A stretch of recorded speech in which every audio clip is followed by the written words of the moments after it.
কংগ্রেস রয়ে গেছে সে কংগ্রেসেই।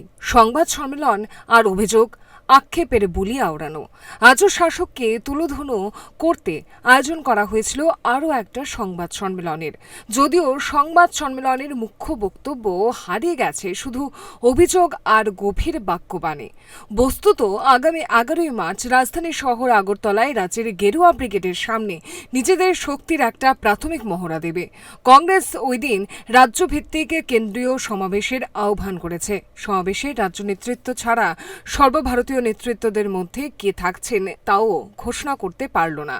আস্ত সংবাদ সম্মেলন জুড়ে ছিল শাসকের বিরুদ্ধে অভিযোগ আর শুধুই অভিযোগ।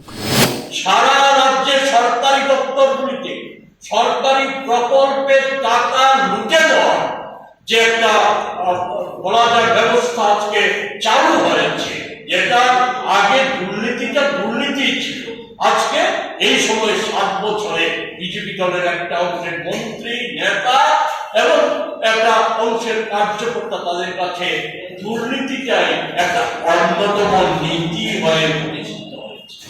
আজকের সংবাদ সম্মেলনে অগোছালো বক্তব্যে মোটামুটি বোঝা গেল রাজ্যের ক্ষমতাসীন দল এবং সরকারের বিরুদ্ধে দুর্নীতি সহ অন্যান্য জনস্বার্থবাহী দাবি দাওয়া নিয়ে একটা জনমত গঠন করার পথে হাঁটছে কংগ্রেস।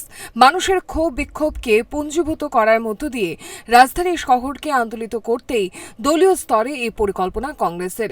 28-এর সুর বাঁধার কাজটুকু শুরু করা এবং শাসক বধে কৌশলের সলতে পাকানোর কাজ শুরু করাই হল মূল উদ্দেশ্য। জনমতের সুরকে কেন্দ্রীভূত করে 28-এর মূল সুরের সঙ্গে জুড়ে দেওয়াই হলো এখনকার প্রাথমিকতা।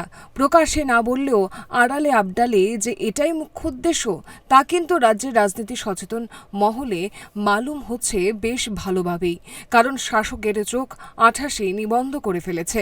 ফলে দৌড়ে বিপক্ষকে বেগ দিতে রাজনৈতিক কৌশল নিয়ে যার যার অবস্থান পোক্ত করবে, এটাই তো রীতি। এখন দেখার বিষয় ময়দানে ক্ষমতাধর শাসককে বাগে রাখতে হাত শিবির কতটা দম দেখাতে পারে। Bureau report, Times 24।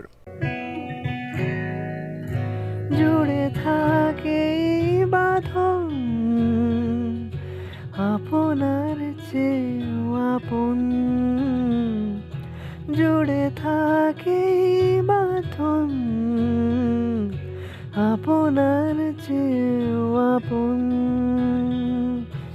আপনার চেয়েও আপন।